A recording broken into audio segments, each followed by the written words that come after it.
everybody, it's Bean and Bagel. My husband and I are a married couple from the Midwest. He's from Michigan and I'm from Minnesota, and together we post mostly food-related videos here on our channel. If you'd like to subscribe, we'd love to have you. Today we are talking about some Pennsylvania snacks. So my husband was left unattended at the grocery store, and which is the best place to be unattended when you're hungry. Yes. So he was left unattended at a grocery store in Pennsylvania, and so he came back with all of these snacks. So we've got a few kinds of chips. We've got these PrimoHoagies, Italian hoagie flavored chips. We've got these Hawaiian sweet onion Snyders of Berlin, and then these smoked Gouda Snyders of Berlin chips. And then, you know, those are kind of like our main dishes, and these are our sides, and then we have this TastyKakes for dessert. You know, these chips, I don't know if they'll be good, but the sandwich looks really, really good. You can see that. It's got all kinds of delicious Italian meats, and green peppers, and banana peppers. So I hope all those flavors come through in the chips. I don't know if it will, but I'm gonna get started with these.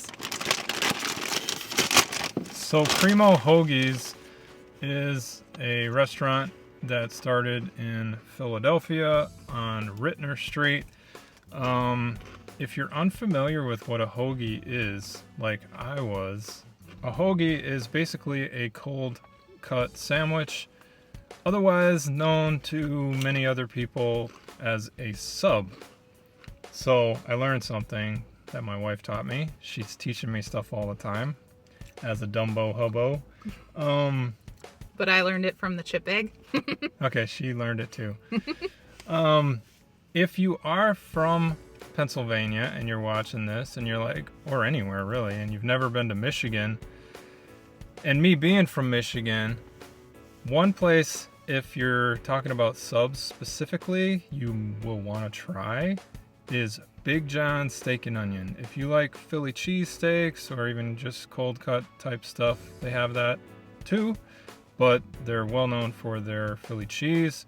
And as a Michigander, that's the place I would recommend if you ever find yourself in Michigan. Yeah. Here you go. How are they? They're pretty good, actually. So they do have a strong flavor. They do taste like Italian meats a little bit. I get like a pepperoni flavor. I do get like a hint of like a little spicy after kind of kick. And yeah, I get like a Parmesan taste a little bit too. So we'll have to see what he thinks of that, because he's usually not like a Parmesan guy. So they kind of taste like pizza a little bit to me. But I think that they're pretty good. I like them. I think they would be tasty, like along with the sandwich. And on our channel, we do try it or walk by it as our review system. And I would say try it. I like these. It makes me curious about their sandwiches, or hoagies, I should say. Yeah, I think what I get from them is I get even kind of like some banana pepper flavor a little bit. Mm-hmm. I get salt and pepper, specifically pepper. I do get a little like meat flavor. I don't know what specifically, maybe a ham or something like that. But I agree, I like them, and I would say try them also. So moving on, we're gonna start with these sweet Hawaiian Snyder chips, and I hope I didn't spill those all over the back seat. And we'll also do these smoked Gouda ones.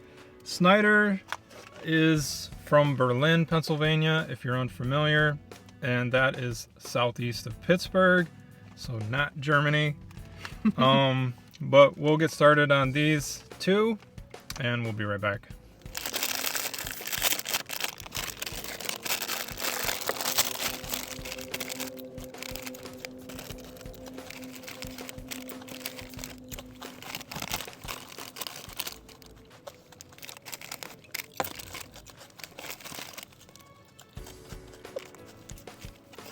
Okay, so I think I'm ready to give my thoughts.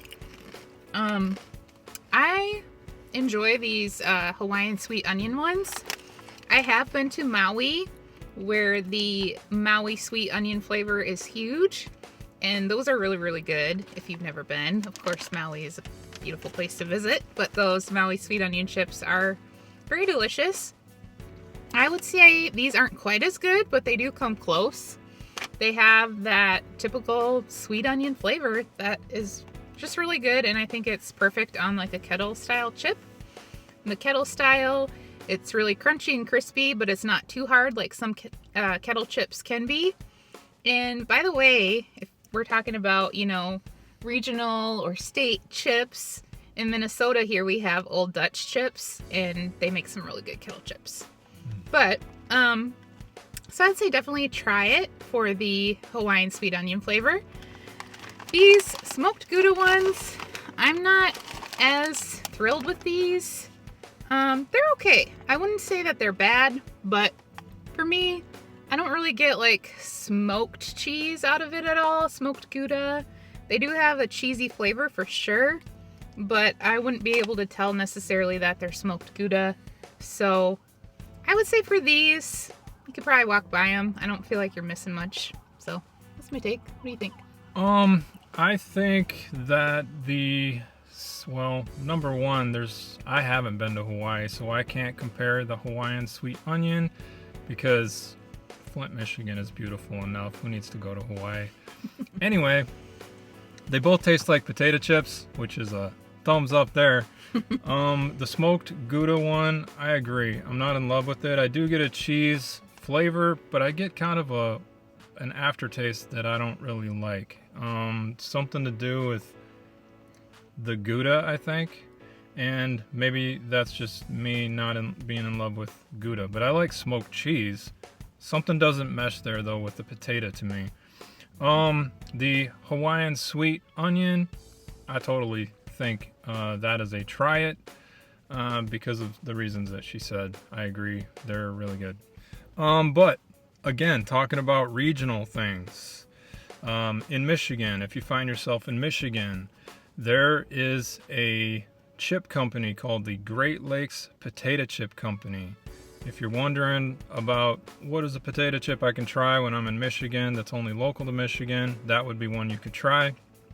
Specifically, their cherry barbecue chips. Those are awesome.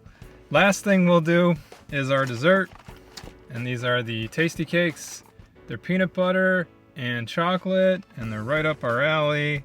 These have been around since 1914 is what the box says, so they must be good if they've been around that long. But governments have been around longer and they're not always that great, but we'll find out if these are good.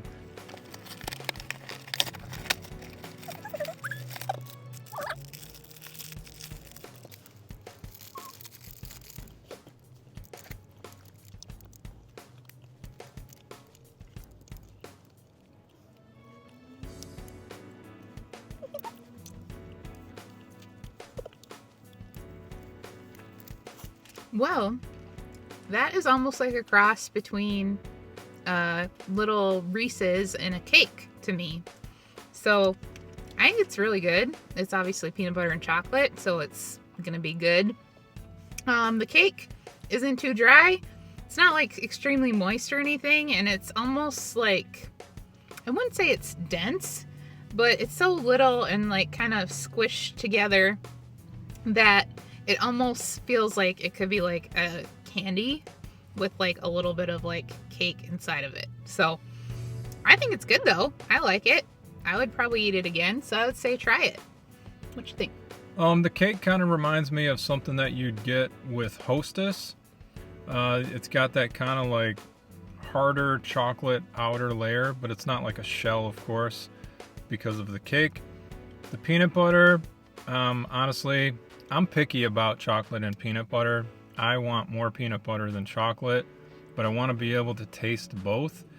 I could go for more peanut butter in this, honestly, but I agree with what she said about the cake. Honestly, it just kind of tastes to me like something that you'd get from a grocery store if you want a filler. It's not something that you would get if you were at a bakery, of course, you know. But I wouldn't walk by it, I don't think. I think like I could see myself craving something like that and having it around the house. So I'll say try it. And that's it, I believe. Yeah. So thanks for taking our journey or a journey with us down Pennsylvania Avenue. And we'll see you in the next video with whatever we do. Later.